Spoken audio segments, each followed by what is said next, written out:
ತಾಲೂಕು ಘೋಷಣೆ ಮಾಡಿದ್ರು. ಕೆಲ ತಾಲೂಕುಗಳಲ್ಲಿ ಹೋಬಳಿ ಮಾಡಿ ಅಂತ ಹೇಳೋ ಪರಿಸ್ಥಿತಿ ಇದೆ. ಕೇವಲ 14 ತಾಲೂಕುಗಳಿಗೆ ಆಡಳಿತ ಕಚೇರಿ ನೀಡಿದ್ದಾರೆ.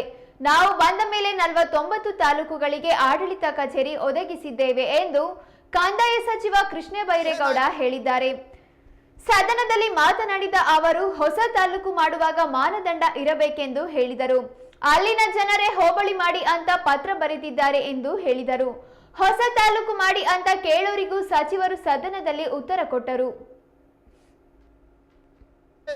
ಸೈಂಟಿಫಿಕಲಿ ರೆಕಮೆಂಡ್ ಆಗಿದೆ, ಅಶ್ಯೂರ್ ಮಾಡಿದ್ದಾರೆ ಆವತ್ತಿನ ಕಾಲದಲ್ಲಿ, ಆದರೆ ಮಾಡೋವಾಗ ಬಿಟ್ಬಿಟ್ಟಿದ್ದಾರೆ ಇವ್ರದ್ದು. ಸೊ ಇವ್ರದ್ದು ಬೇರೆ ಕ್ಯಾಟಗರಿಯಲ್ಲಿ ಇದೆ. ನಾನು ಅವರಿಗೆ ಸದ್ಯಕ್ಕೆ ಇಷ್ಟೇ ಹೇಳಬಲ್ಲೆ, 63 ತಾಲೂಕಲ್ಲಿ ಹೋದ ಸರ್ಕಾರದಲ್ಲಿ ಅವ್ರಿಗೆ ಪಾಪ 16 ಬಾರಿ ನಾನು ಹೇಳಿದ್ದೇನೆ, ಫಾರ್ ದ ರೆಕಾರ್ಡ್ ರಿಪೀಟ್ ಮಾಡ್ತಾ ಇದ್ದೇನೆ. 63 ತಾಲೂಕಲ್ಲಿ ಹೋದ ಸರ್ಕಾರದಲ್ಲಿ ಬರೀ 14 ತಾಲೂಕಿಗೆ ತಾಲೂಕು ಆಡಳಿತ ಕಚೇರಿ ಕೊಟ್ಟಿದ್ರು. ಈಗ ನಾವು ಬಂದ ಮೇಲೆ 2 ವರ್ಷದಲ್ಲಿ 49 ತಾಲೂಕು ಹೊಸ ತಾಲೂಕುಗಳಿಗೂ ಕೂಡ ಪಾರ್ಟಿ ಪಕ್ಷ ನೋಡದೆ ಎಲ್ಲ ಹೊಸ ತಾಲೂಕುಗಳಿಗೆ 49 ಕಡೆ ನಾವು ಪ್ರಜಾಸೌಧವನ್ನು ಸ್ಯಾಂಕ್ಷನ್ ಮಾಡಿಕೊಟ್ಟಿದ್ದೇವೆ. ಸೊ ಇವುಗಳನ್ನು ಕಾರ್ಯರೂಪಕ್ಕೆ ತರಬೇಕು, ಘೋಷಣೆಗೆ ಮಾತ್ರ ಸೀಮಿತ ಆಗಬಾರ್ದು. ಆ ಕೆಲಸ ಮಾಡ್ತಾ ಇದ್ದೇವೆ. ಅದು ಆಗೋವರೆಗೂ ಹೊಸ ತಾಲೂಕು ಮಾಡೋದು ಬೇಡ ಅಂತ ಮುಖ್ಯಮಂತ್ರಿಗಳು ಒಂದು ಸಲಹೆ ಸೂಚನೆಯನ್ನು ಕೊಟ್ಟಿದ್ದಾರೆ. ಇವ್ರದನ್ನ ನಾವು ತಿರಸ್ಕಾರ ಮಾಡಿಲ್ಲ. ಅವ್ರೇನು ಹೇಳ್ತಾ ಇದ್ದಾರೆ, ಈಗ ಘೋಷಣೆ ಮಾಡಿ ಅಂತ ಕೇಳ್ತಾ ಇದ್ದಾರೆ. ನಾನಿಷ್ಟೇ ಹೇಳ್ತಾ ಇದ್ದೇನೆ, ಸದ್ಯಕ್ಕೆ ಇಲ್ಲ, ಮಾಡುವಾಗ ನಿಮ್ಮದು ಸೇರಿಸ್ಕೊಂಡು ಮಾಡ್ತೀವಿ ಅನ್ನುವಂಥ ಮಾತನ್ನು ಹಿಂದೇನೂ ಅವ್ರಿಗೆ ಹೇಳಿದ್ದೇನೆ. ಅವರು ಇಲ್ಲ, ನಮಗೆ ಕಾಯ್ಲಿಕ್ಕೆ ಆಗೋದಿಲ್ಲ, ಈಗಲೇ ಮಾಡಿ ಅಂತಾರೆ. ಈಗ ಇನ್ನೂ ಅವ್ರು ಹೇಳ್ದಂಗೆ 5, 6, 8 ತಾಲೂಕು ಹೊಸ ಬೇಡಿಕೆ ಇದೆ. ಸದ್ಯಕ್ಕೆ ಈ ಹೊಸದಾಗಿ ಘೋಷಣೆ ಆಗಿರುವಂಥ ತಾಲೂಕುಗಳನ್ನು ಸ್ಟೆಬಿಲೈಸ್ ಮಾಡಿ ಆ ನಂತರ ಮುಂದೆ ಮಾಡುವಾಗ ನಿಮ್ಮದನ್ನು ಟಾಪ್ ಪ್ರಯಾರಿಟಿಯಲ್ಲಿ ತಗೊಳ್ತೇವೆ ಅಂತ ಅಷ್ಟು ಮಾತ್ರ ನಾನೀಗ ಹೇಳಬಲ್ಲೆ. ಇನ್ನು ಉಳಿದಾಗೆ ಅವ್ರು ಕೇಳುವಂಥದ್ದು ಸರಿ ಇದೆ, ಆಕ್ರೋಶನೂ ಸರಿ ಇದೆ, ಆದರೆ ಮಾಡುವಾಗ ಮಾಡ್ತೀವಿ ಅನ್ನೋದು ಬಿಟ್ಟರೆ ನಾನೀಗ ಸದ್ಯಕ್ಕೆ ಮುಂದೆ ಹೋಗುವಂಥ ಪರಿಸ್ಥಿತಿಯಲ್ಲಿ ಇಲ್ಲ. ಎಲ್ಲ ಮುಖ್ಯಮಂತ್ರಿಗಳು, ಹಣಕಾಸು ಇಲಾಖೆಯವರು ಸೂಚನೆ ಕೊಟ್ಟಿದ್ದಾರೆ, ಸದ್ಯಕ್ಕೆ ಬೇಡ ಅಂತ. ಸದ್ಯಕ್ಕೆ ಅಷ್ಟೇ, ನಮ್ಮ ಸರ್ಕಾರದ ಅವಧಿಯಲ್ಲಿ ಮಾಡುವಂತ ಆಲೋಚನೆ ಇದೆ, ಖಂಡಿತವಾಗಿ ಅವಾಗ ಅದನ್ನ ಪರಿಗಣಿಸ್ತೇವೆ.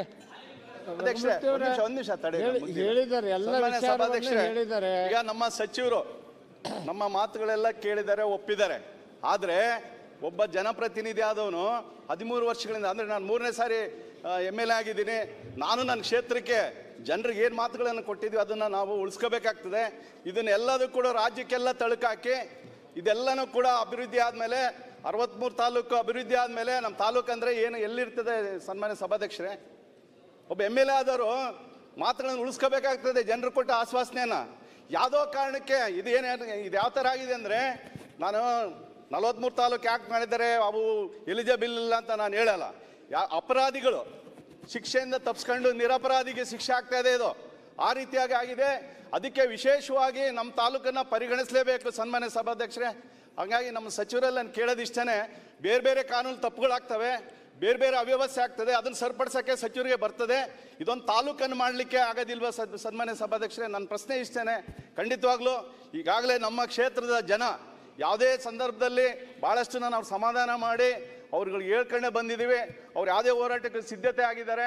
ಖಂಡಿತವಾಗ್ಲೂ ಅದಕ್ಕೆ ಅವಕಾಶ ಮಾಡದೆ ನಾನೊಬ್ಬ ಶಾಸಕನಾಗಿ ನಮ್ಮ ಸರ್ಕಾರದಲ್ಲಿದ್ದು ಅಂಥ ಒಂದು ಪರಿಸ್ಥಿತಿಗೆ ನನ್ನ ದೂಡಬೇಡಿ ಅಂತ ಹೇಳ್ಬಿಟ್ಟು ನನಗೆ ಕೇಳ್ತಾ